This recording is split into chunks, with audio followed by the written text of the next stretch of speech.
Hi, and welcome to the Nonprofit Narrative Podcast. My name is Dan. Thanks for being here. If you were with us last week, we talked about where we've been, reflecting on your journey of last year. And today we're going to be focusing on where we are. It's really important. If you missed that episode, I'd encourage you to go back and check it out. It's not very long, maybe 20 minutes, just so you know where we are. So today we're going to be shifting gears to focus on the present, where we are exactly right now. It's easy to get caught up in the hustle and the tyranny of the urgent. But let's get into it. Okay, the first thing we want to do is assess our current position. So we want to take stock of where we are. So that means a lot of things. First off, check in with yourself. As simple as that. How are you feeling? How is your morale? How are you personally doing? Do you feel like when you come into work, is it a slog? Does it feel like there's a rain cloud that's over you? I know that there's a lot of things going on in the world today, so that could be part of it. But also, just in general, is it the work or is it something else? So that's the part you got to figure out first. We also want to know what are you unsatisfied with? Like, what is going on that you think needs improvement? So, maybe it's just a key of your communication didn't go so well. We know that because we looked back last week, we know that things aren't going as well as they could be. So we want to take a look at some things that need improvement right now. Are we aligned with our goals, our values? Like, again, the quickest way I can say it is find your mission statement, read your mission statement out loud. Hopefully it's a sentence, and see how you're doing with that. Does it work? The other thing is ask other people. I think this is a great time. One of the things I love to do as a consultant, because is just to kind of to let people forget that I'm there. I'll walk around. I like to hang out in the break room. I like to, do the water cooler thing and just talk with people. How's it going? What's happening with you? What are you upset about? What's working great? What's not working great? What do you think the biggest problem is right now? These questions are usually very revealing, and it's funny to me how often I have been involved with multiple different consulting groups working on the same thing at the same time, and they'll be pushing for some $50,000 audit. And I've actually had this happen one time, that there was a big audit. They did this huge audit on everything that was going on, their communication.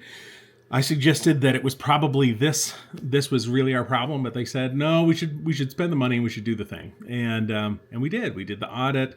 The client was on board. They spent the money. And when they came back, it was the thing that I suggested right in the beginning. And I'm not saying that was, it's always the case. That's not the case, but really it's amazing how much, if you're thinking about things and you're just being smart and asking the right questions, there's also a gut level piece that you can do. Now, that doesn't mean we shouldn't have more insight from other people around. I asked a lot of people before I came to that conclusion. I think you can do the same. Just by talking to people, see how they're doing. And the other thing is, find the newest person. Find the newest person, especially if you've got a new person at the C level or an executive level of some kind of outsider, essentially, and just ask them what they think is going on. What do they think the biggest problems are? That is always very revealing, and so I'd encourage you to do that. The next thing we want to do is we want to celebrate the small wins. It's really easy to kind of get overshadowed with, big things and did we do this campaign correct and is this other part working well? But rather, what are the things that are happening? Are people's numbers moving up in some small ways? What are some of the small things that can be encouraging every day? These are some really good things to kind of hold on to and encourage your team on a weekly basis for maybe it's your regular morning, Monday morning meeting, or maybe you guys meet later on in the week. Get some of those small things, and even if it's just like, hey, I finally got a return phone call from this donor that I've been trying to get a hold of for 3 weeks. That is a good thing. Small wins, and celebrate them. And it's amazing what can happen when you just kind of acknowledge these things, and it helps your mindset in such a big way. Of course, no assessment would be complete without identifying the current challenges that you've got going on. What are the obstacles that are standing in your way? Are there external factors that are impacting your progress? And perhaps the most important question, what can you control right now? What are the things that you can change right now? Is there anything that you can adjust? When you face the challenges head on with a clear understanding of root causes, it's going to be a lot easier to be proactive and take the proactive steps rather than react to things. I never find it very helpful in the reaction game.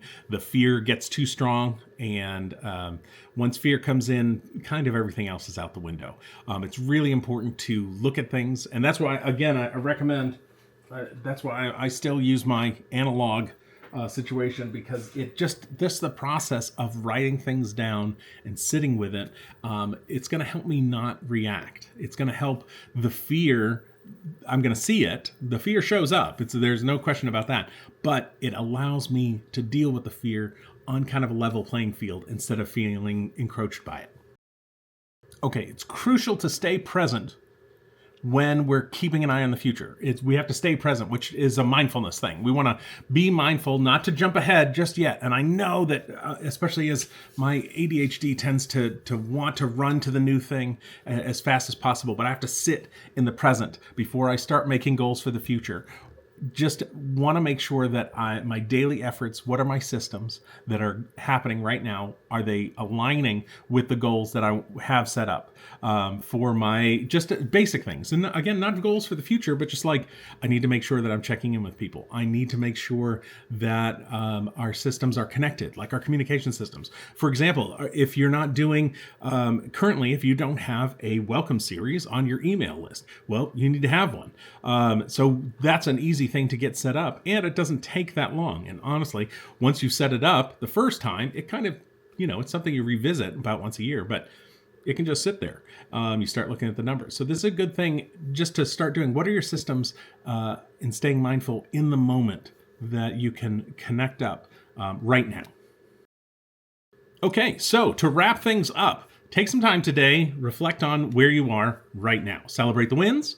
We want to recognize some challenges. And most important, you want to be kind to yourself in this process, okay? Seriously, be kind to yourself. This is a really hard thing, and it doesn't help if the whole time your brain is just kind of beating yourself up. It's not gonna do well. Next week, we're gonna dive into what we can do moving forward, how we get those goals, how do we set them up. We're gonna explore strategies, possibilities for the road ahead. Thanks for tuning in. My name's Dan. Thanks for being here. If you do like this kind of thing, please go ahead and subscribe. Throw a like down, and I'd love a review. If you're like, this guy's crazy, you know what? I'll take it. So thanks so much. Have a great one, and we'll see you next time.